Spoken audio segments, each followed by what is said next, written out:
Hello everyone, if you are new to my channel, welcome. If you've seen other videos of mine, welcome back. Either way, you are most welcome. My name is Andrew. The cat you see sleeping behind me on the bed is Shadow. And we are continuing our Canadian examples of potential erosion of freedom of speech. This is the second example with the introduction of the dreaded Bill C-16. Oh dear. So, hope you enjoy. So that brings me to the second example of the erosion of free speech in Canada, and that is Bill C-16. This is the bill that Jordan Peterson gained a lot of fame on when he spoke out against it. So basically, in a nutshell, Bill C-16 added gender identity or expression to the prohibited grounds for discrimination in the Human Rights Act of Canada. And it also allowed for harsher punishments if someone was found to have discriminated against any of the protected groups. Personally, I think this is important. I think they needed to be added, and it needed to happen. But there was some worry because it leads to a potential slippery slope. I have a transgendered friend, and before Bill C-16, she was told that she would never get a job at a certain business. I'm not going to say the business's name, but she would never get the job because she was transgendered, and at that time they weren't protected, so they could be discriminated against. So I understand the need to add them to help protect them. But there is, like I say, a slippery slope, or a potential for a slippery slope in this case. So there's actually in Bill C-16 no mention of misusing pronouns, but there was a 2014 policy released by the Ontario Human Rights Commission that most of the provinces at this point are basically following, and it kind of teams up with what was added in Bill C-16 and causes a potential for an issue. And basically what the policy said was gender-based harassment can involve refusing to refer to a person by their self-identified name and proper personal pronoun. It was also stated that harassment can, if it is damaging enough, it can be one incident, or it can also be a continual pattern.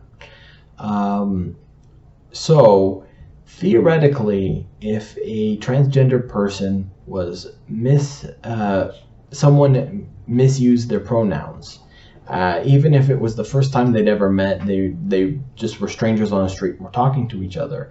The worry was if they thought that enough damage had been done to them that they could theoretically claim that as harassment, and then that could result in a roundabout way for people to be to even go to jail potentially for not referring to a person's proper pronouns, which would obviously significantly reduce freedom of speech. So how is it that could lead to jail? Well, generally, if there is harassment and it is found that there's harassment, you generally have to pay a fine, generally to the individual who you've harassed under the prohibited grounds for discrimination that I mentioned at the beginning. So you may choose not to pay that fine, or you may maybe you misidentify someone else. Theoretically, the punishments could get harsher every time until eventually they may choose a jail sentence. Now,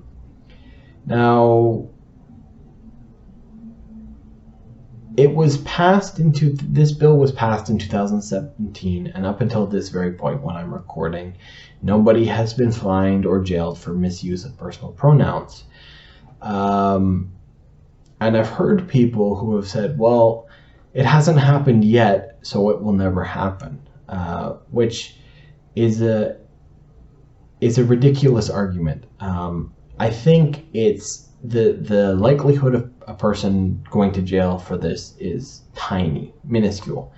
But to argue something hasn't happened so it could never happen is just silly to me. I mean, the sun hasn't exploded yet, but we know it's going to eventually. So just because it hasn't happened doesn't matter. So it is something we need to watch for. And incidentally, Jordan Peterson got a lot of flack on this and was called a transphobe and whatever other name you want to give him.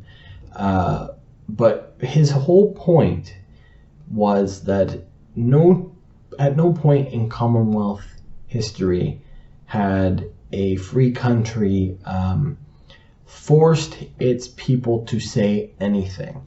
Now, they have said that you can't say certain things. So, for instance, you can't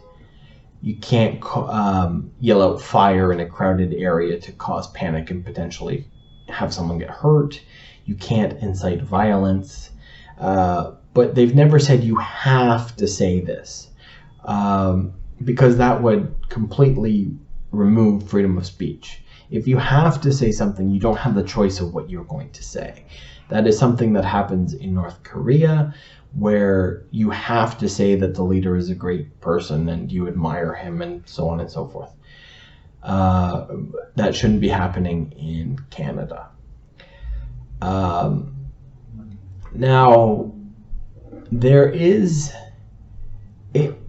to me, this is a very hard topic to judge as to whether someone is even harassing you or not.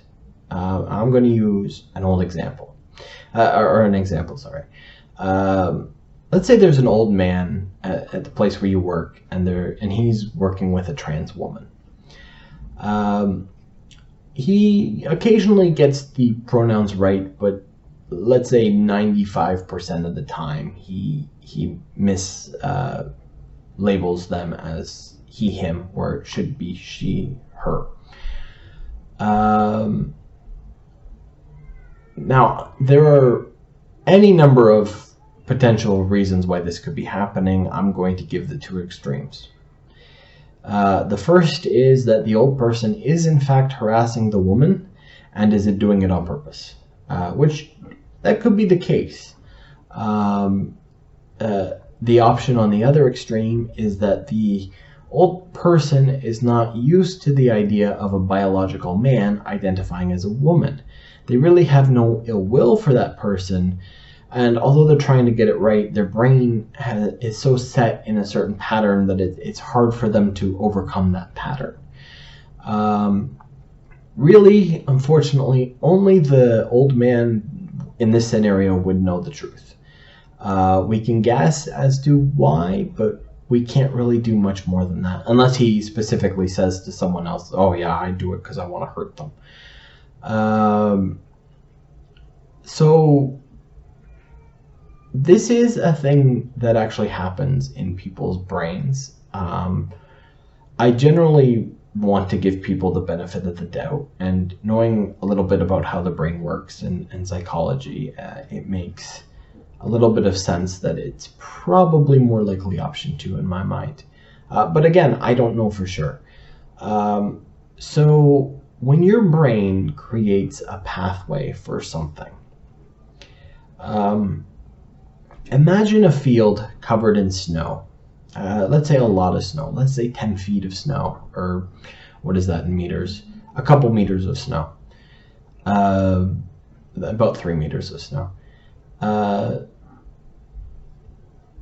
And there's one path in that entire field that's shoveled, and you can walk down it no problem. That's that pathway in your brain. And every time you take that path, more snow is piled on top of the rest. So that is the easiest way for the information to travel in your brain. So your brain gets used to that pattern. But then you find out that that path is not good. it is very hard to create a brand new path when you have 10, 20, 30 feet of snow in that field, because if you walk anywhere, you either need a significant effort to clear that snow, or you just walk and you get sucked into the snow, essentially. So it's very hard to change that pattern. I'm 35 years old at this point, and even it's even a little strange to me, this whole thing. Not that I'm against it, by the way. I really don't care what you do as long as it doesn't affect me and you're not telling me how I need to live. That's my general rule when it comes to everything. Do you, just don't mess with me. It's generally how I run my life. And so in my case, I'm a little younger, so that pathway isn't as dug in. And I mean, I have gay friends, I have trans friends, I know trans people, friends of friends and such. And it's even been hard for me, because instinctually, you see what looks like a guy, you just want to say him, her. Now, what I've been doing, I've been trying to work on this, obviously, and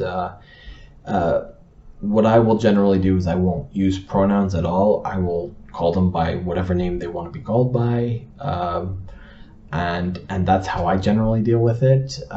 If I'm even just running into someone on the street and I don't know their name or how they want to be identified, I generally, again, I won't use those pronouns. So that's how I'm trying to combat it. It still slips, even for me, it will slip out a couple times. As soon as it happens, I apologize. There's never any intent to harm. The nice thing about the people I know is that they realize that I am, I'm generally a nice person, and I'm not going to try and harm you like that.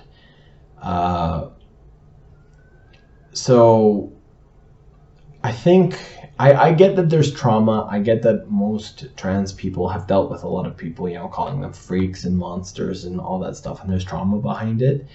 But I think we need to give people a little bit more benefit of the doubt. If it's a stranger who walks up to you and says, "Oh, excuse me, sir," and you identify as a woman, I don't think you need to freak out about that. I think they're going off, if nothing else, they're going off statistics and what they see. I know in the States, transgender covers about 1.6% of the population. I guess it's something similar here in Canada as well. So statistically, if I bump into what looks like a male on the street, statistically, if I say sir, or him, her, he, him, excuse me, I am going to be right many more times than I'm going to be wrong.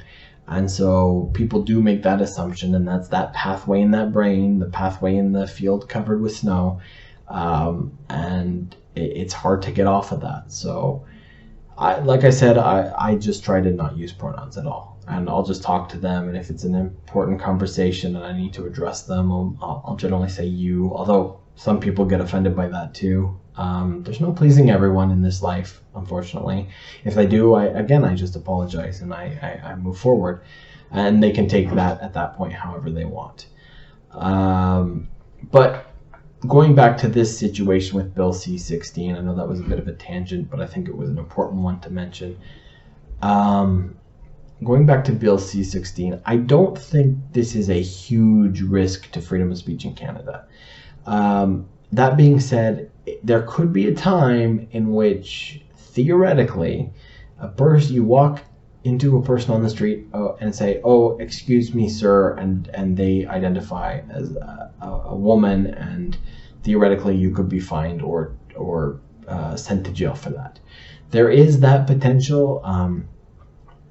There's really no precedent set on this either way at this point, because there's been no case. So there is still that potential, but I think it's very, very unlikely. But who knows what the future holds? I don't know. It's hard to say. So what does everyone think? Do they think that Bill C-16 is going to cause the fines and potential jail time for individuals if they mislabel gender identity? Let me know in the comments below, and if you like this video, hit the like button, and if you want, choose to subscribe. If not, hey, that's totally up to you. I hope you have a good day or week or whenever until you see my next video, and I will see you then. Bye-bye.